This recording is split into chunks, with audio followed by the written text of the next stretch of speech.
Hello bachcho, let's see this question.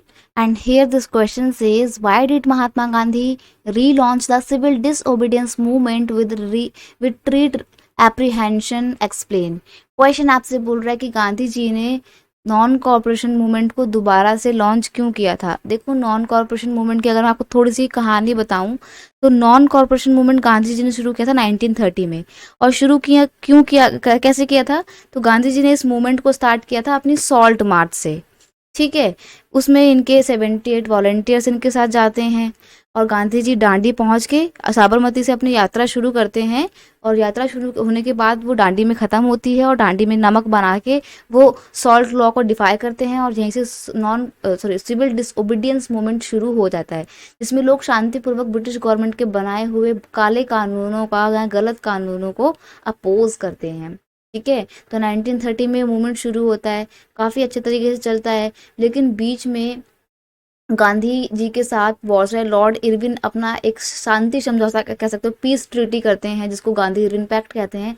उस pact के तहत ये बोला जाता है कि अगर आप इस मूवमेंट को लॉन्च कर जो आपने मूवमेंट चला रखा है सिविल डिसओबीडियंस, इसको वापस ले लेते हो तो हम आपके काफ़ी सारे मेंबर्स को, काफ़ी सारे कांग्रेस लीडर्स को हम जेल से रिहा कर देंगे और आपको सेकंड राउंड टेबल में भी सेकंड राउंड टेबल की बातचीत में भी आपको पार्टिसिपेट करना पड़ेगा, जिसमें हम इंडियंस को कुछ छूट देंगे या उनको स्वराज के लिए आगे प्रोत्साहित करेंगे। तो गांधी जी उनकी बात मान लेते हैं, इस पैक्ट पे साइन कर देते हैं। फिर गांधी जी जाते भी हैं लंदन में सेकंड राउंड टेबल के लिए, लेकिन वहाँ से बहुत डिसअपॉइंट होकर वापस आते हैं।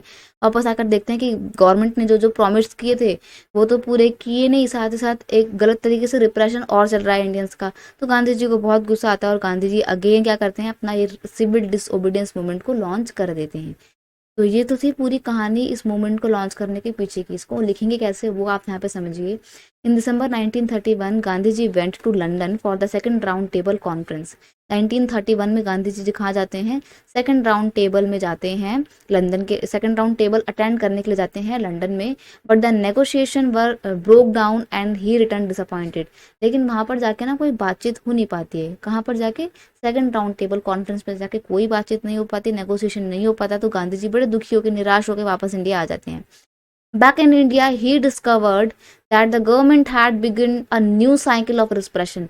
इंडिया वापस आके गांधी जी देखते हैं कि कांग्रेस के साथ या ब्रिटिश गवर्नमेंट ने जो वादे किए थे वो तो पूरे किए नहीं, बल्कि रिप्रेशन का एक नया ही साइकिल चल रहा है। Ghaffar Khan, Jawaharlal Nehru were both in jail. ये दोनों ही कांग्रेस के बड़े बड़े नेता थे, जेल में थे। तो Congress had been declare illegal. देखो, कांग्रेस तक को इलीगल डिक्लेयर कर दिया गया था। And a series of measures had been imposed to prevent the meeting, demonstration and boycott. और लोगों के एक जगह इकट्ठा होकर प्रोटेस्ट करने पे, बॉयकॉट करने पे, डेमोन्स्ट्रेशन की तोड़फोड़ करने पर पूरी तरीके से बैन लगा दिया जाता है। Hence with great apprehension Mahatma Gandhi relaunch the civil disobedience movement in 1932। तो जब गांधी जी ये सब कुछ देखते हैं तो वो कहते हैं कि ब्रिटिश गवर्नमेंट ने तो बहुत बड़े बड़े वादे किए थे कि आपके सभी लीडर्स को हम जेल से छोड़ देंगे, आपको स्वराज दिलवाएंगे, फलाना ठिकाना, लेकिन गवर्नमेंट ने तो कोई बात नहीं मानी। गांधी जी को आता है बहुत कुछ और फिर गांधी जी क्या करते हैं, गांधी जी अगेन एप्रीहेंशन में आते हुए, मतलब अपने प्रॉपर ग्रेट एप्रीहेंशन के साथ इस मूवमेंट को लॉन्च कर देते हैं 1932 में। बट ये मूवमेंट ज़्यादा सक्सेसफुल नहीं होता है। I hope you understood it well. Best of luck.